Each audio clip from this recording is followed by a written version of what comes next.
Last year, 20 times as much media minutes and media column space was devoted to Meghan Markle and Prince Harry's childbirth than was to the fact that 20,000 children starve to death every day in the humanitarian crisis on children in the war on Yemen. Today on the Roundtable Perspective, Dr. Steve Macek joins me in discussing junk food news and how media censorship works.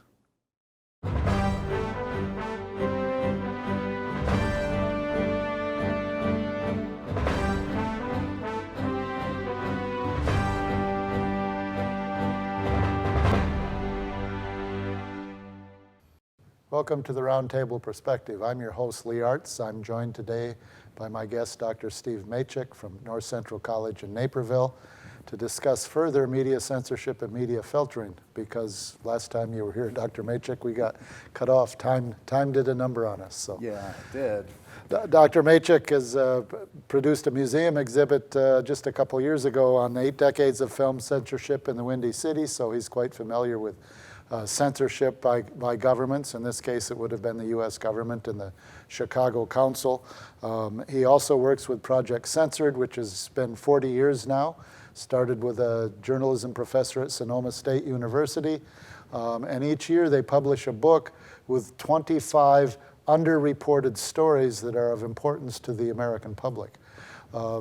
We were talking a little bit before about junk food, and immediately I thought of Twinkies or McNuggets, but I guess that isn't really the story of junk food. In the book, they have what they call junk food stories. Junk food news. Yes, which is different than fake news. Right. Yes, so fake news is stories that presumably are inaccurate or filled with misinformation, but we can still have stories that may be factual, but aren't necessarily of value to us.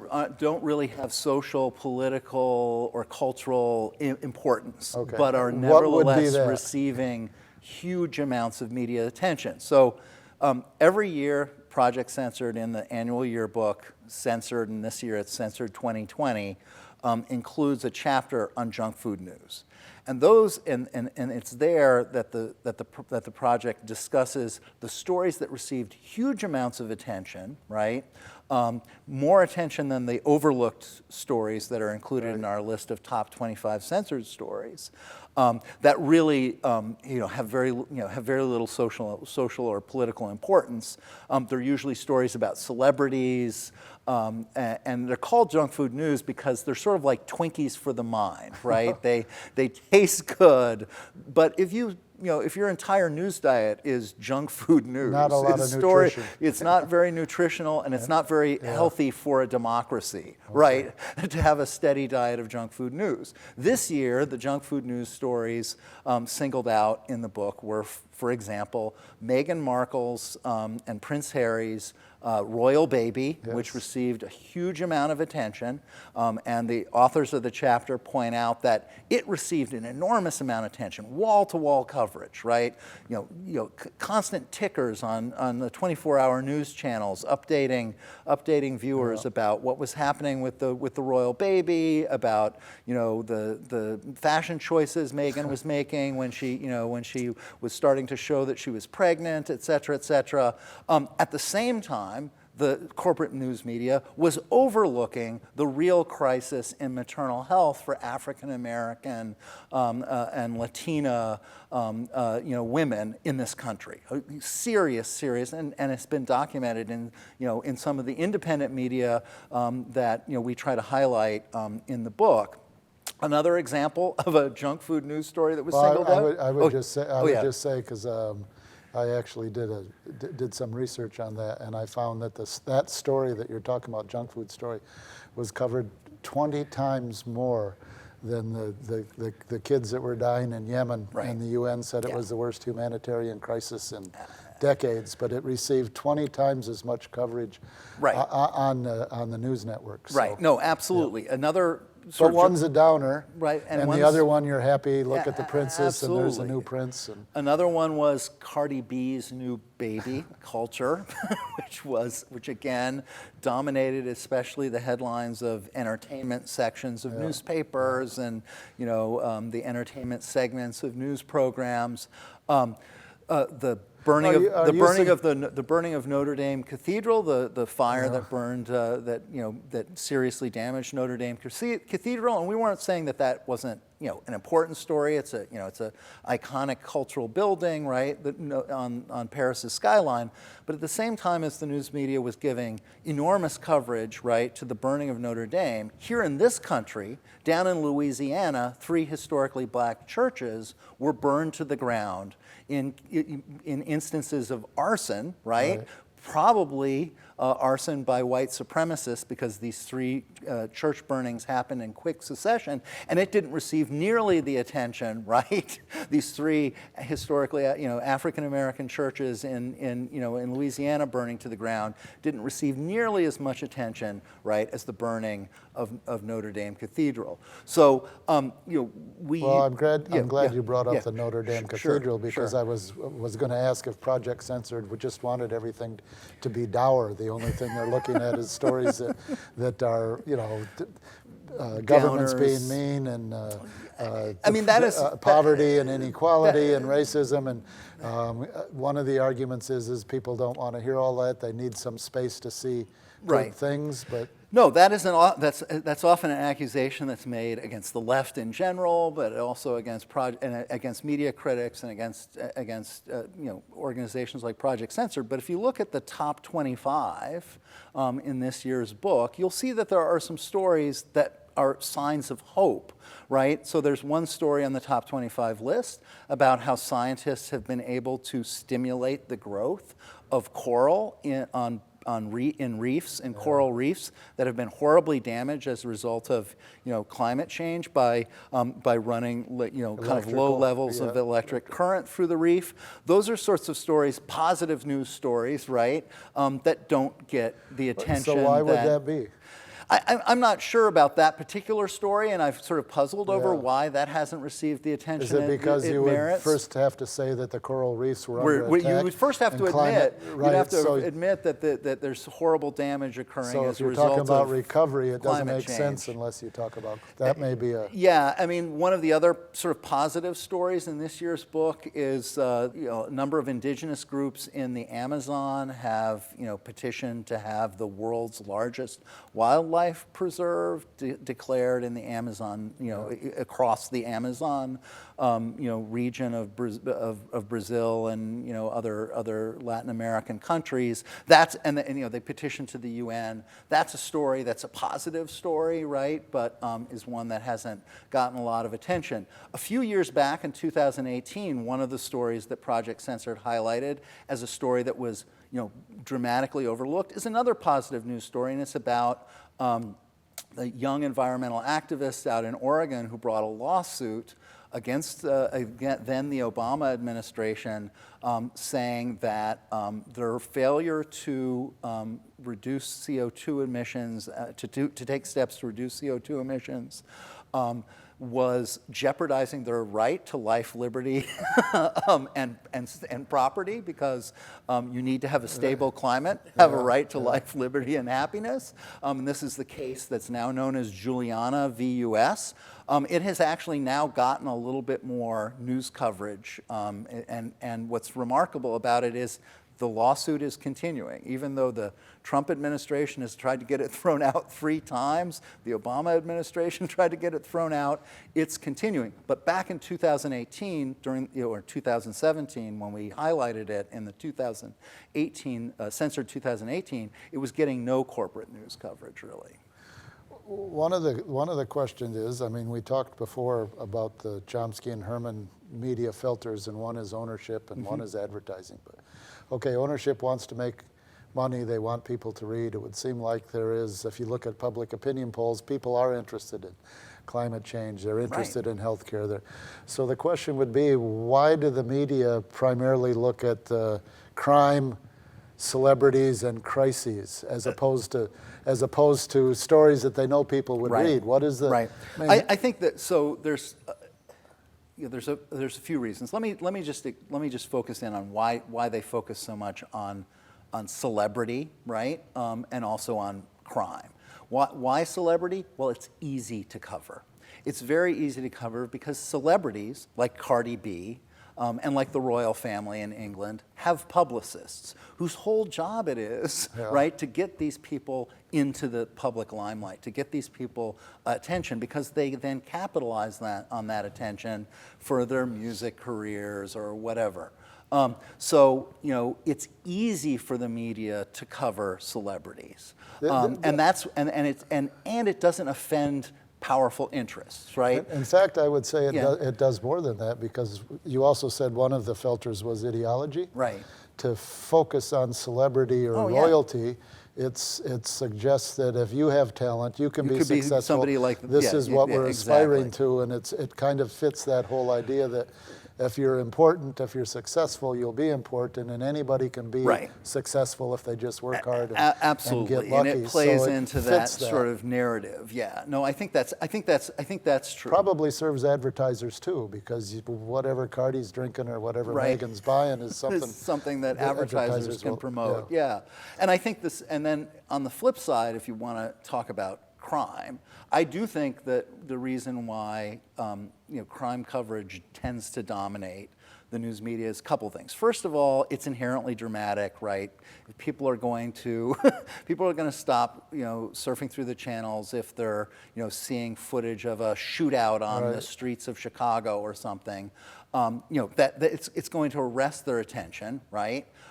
But also, I think it plays a very important ideological function, right? Because focusing, right, sort of disproportionately on, especially violent street crime, helps to justify the immense amount of money that the state, that governments at every level, from police local all the government way to army, to county, to state governments and the federal government spend on law enforcement. It demonstrates why we need to spend the money on law enforcement. Law enforcement and the prison and the prison system and the probation system and the court system.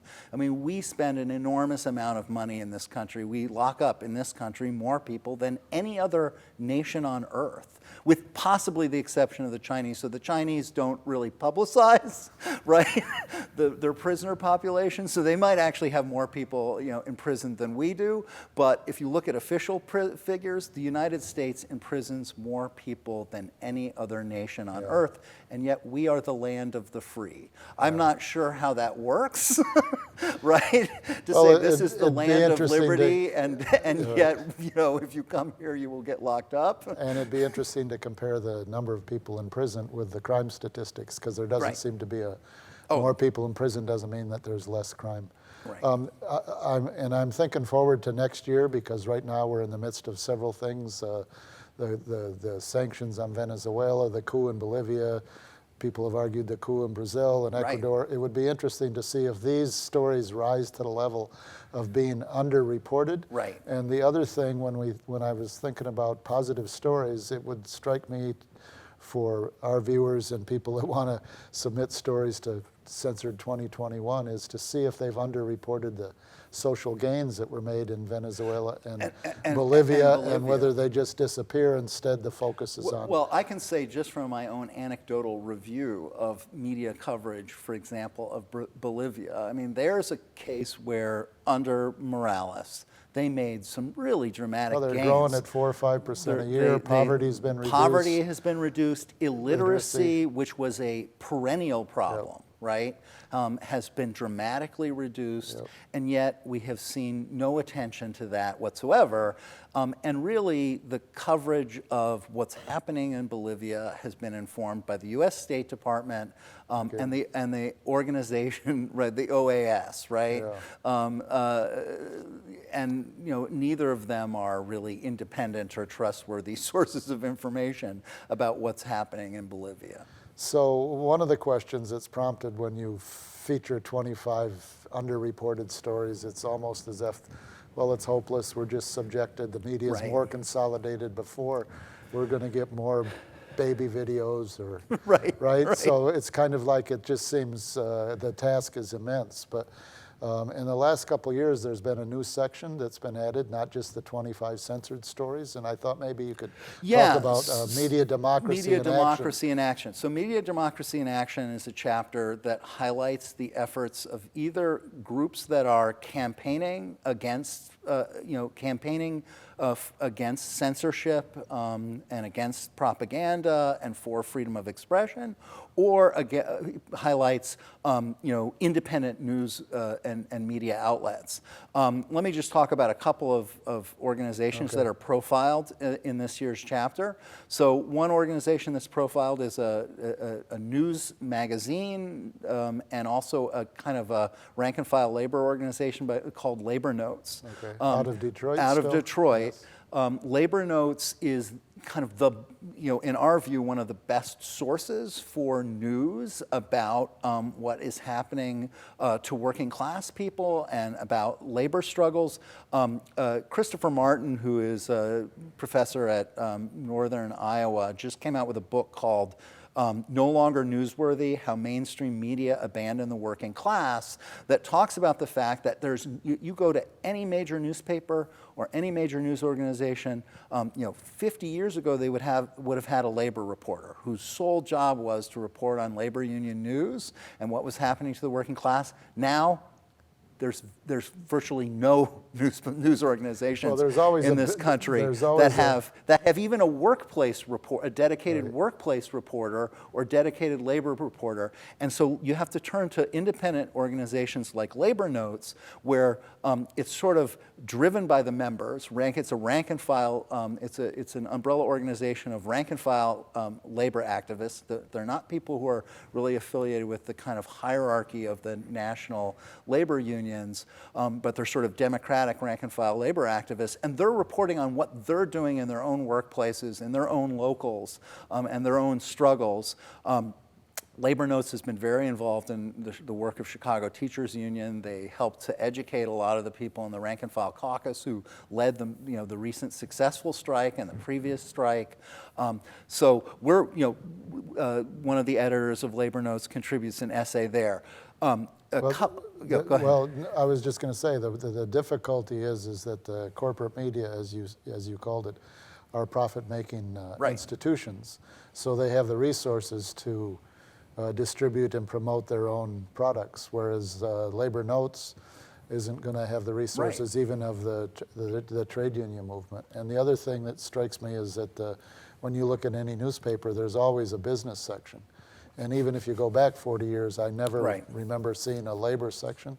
So it's not like it's something new. It may be more dramatic than it was. Yeah, it is. It's more dramatic now than it's ever been, because there was a time when newspapers had a labor section. There was a time. Yeah. Maybe it was in the 1930s or 40s. So Labor Notes is a hard copy, or do they have a website They have as a hard copy, but you can go to the website, and I would encourage everyone to go to the website. And also, Project Censored, it's projectcensored.org, has a website. I encourage everyone to go there. You can purchase a copy of Censored 2020 there. But yeah, you can go to the Labor Notes website, and they have a lot of the content of the magazine. You can use the internet to get information that isn't going to be in the local paper on NBC. Absolutely. Okay. Do I have time to talk about? I think yes, we do. One yes. more. Okay. Yeah. So a couple of the other groups that we've highlighted here. One is kind of an old and venerable one, the Society of Professional Journalists, and Catherine Foxall of the Society of Professional Journalists has for a number of years been struggling to draw attention to what she calls censorship by public information officer. She notes, that in 2014, the Center for the CDC, the Centers for Disease Control and Prevention, admitted that staff had developed a pattern of mishandling dangerous pathogens, but it had not come to the public's attention. Why? Because the staff was forbidden to talk to reporters directly. If somebody wants to... So this isn't censoring the media, this is restricting the people that might be sources. This is restricting the freedom of people who might be sources of information for journalists. There was a time, not very long ago, when journalists could roam the halls of government agencies and talk freely to people at the EPA, at the Centers for Disease Control, at the Department of Labor, and at other government agencies to get information about what the real story was, right? They weren't necessarily going to get that from the PR people, but they could walk the halls and talk to government agents, or government employees. Now, throughout government, they have adopted this policy of restricting the freedom of employees to talk to journalists. And this is producing kind of a crisis in journalism. It's been This especially... is true even when you're not at work? I mean, yeah, even when you're not at work. Sometimes you're at work, so Yeah, you've got to, but you can't talk to them on your own time either. Even when you're not at work. And it's been most dramatic, and people may have heard about this because the Trump EPA has been particularly restrictive about limiting the ability of scientists who work for the EPA to talk to and share information with journalists. You may know that they took down a lot of information from their websites about climate change and things like that. To be fair and balanced, Yeah, I just yeah. want to point out that Sure. more whistleblowers were charged under the Obama administration than yeah. before. So it's not an exclusively current administration. It's been an absolutely not increased exclu- policy it's- to it's- control information. And Catherine Foxall, in her contribution to this chapter, makes the point that this is a policy that existed, you know, this policy of censorship by public information officers or offices has been around since before the Trump administration. It's just very pronounced in the Trump EPA. So how this works is, if I work for the CDC, or if I work for the State Department, or if I work for the EPA, right. I may know something, and a reporter isn't prevented from talking to me or reporting on what they find out, but Right. but it cracks because I can't say anything if I'm an EPA Right. or CDC employee. I'm just prevented or You're at the prevented. threat of losing my job. Do And you sign a... And in some cases, employees are being forced to sign NDAs, non-disclosure Non-disclosures. agreements. So even when they leave the employ of these agencies, they're not allowed to talk about what they know about what what's going on at the agencies or information that they might have been privy to as employees. So that's one example of kind of what I think is the continuation of a kind of government censorship by other means, right? They're not telling news organizations you can't publish this information. They're just making it very difficult for journalists to actually get the information they need to cover stories about the environment or about infectious diseases. Now, another example, though, can I? Well, go ahead. Go ahead. I want to ask you a question, but maybe we won't have time for the other Sure. example, but it reminds me of the Chumbawamba song that says, everything you know is wrong. Right. Again, for citizens, it would seem like, well, if the corporate media is giving us crime and celebrity and babies and making decisions based upon their business model, Right. and if people that work for government institutions or public institutions are restricted from telling us, how can we possibly know what's going on in the world as an average citizen? I mean, how do we? Do you have to read Project Censored? You do. You have to. You have to read Project Censored and the independent media who are working really hard. And also I think a lot of journalists who work in the corporate media are trying very hard to get these stories. One thing that Catherine Foxall points out in her piece on censorship by public information officer that I think is absolutely chilling, and I'm just going to read this. The Society of Professional Journalists has been for a number of years administering surveys to journalists, asking them if they've had problems with this being directed to public information officers or having public information officers present when they're trying to interview employees. Here's one of the most disturbing results. Most chilling, perhaps, were the survey results from police reporters, 56% of whom said they rarely or never get to interview police officers without the involvement of a public information officer. It's what they call in North Korea the handler, right? Right, Where the you handler. can't go anywhere without somebody watching you. So 56% of the time when journalists are trying to interview police officers, there's a handler present. That should disturb all of us. That is government censorship, I would submit. I think one of the questions for our viewers and for people that want information is how to find those independent news sources. And I'm assuming that if you went to Labor Notes or if you go to Project Censored or if you went to counterpunch.org Right. If you go to Project Censored, actually, there is a place on the Project Censored site where they have a list of what Project Censored considers to be independent news sources. or independent news outlets. And There I are would outlets like In These Times and I would say, Al Jazeera even and if you don't others. necessarily subscribe to Project Censored's evaluation of these, at Right. least they provide news sources that are going to either expose or report on things that aren't reported on in the corporate media, that for whatever their media filter and or profit needs and or sources and or ideology prevents us from getting it. So that would be, I would say, that would probably be a good place for us to encourage our viewers, projectcensored.org, Absolutely. and there would be a list if you want different kinds of news from different sources. That would be a place to go. But That would be a great place to go, and you can also purchase a copy of the book. Yes. As always, time runs out, and that's all the time we have again for today on our program. Thank you, Dr. Steve Macek, for joining me on Roundtable Perspective. Thanks so much for having me, Lee. I'm Lee Artz, and I'll see you next time.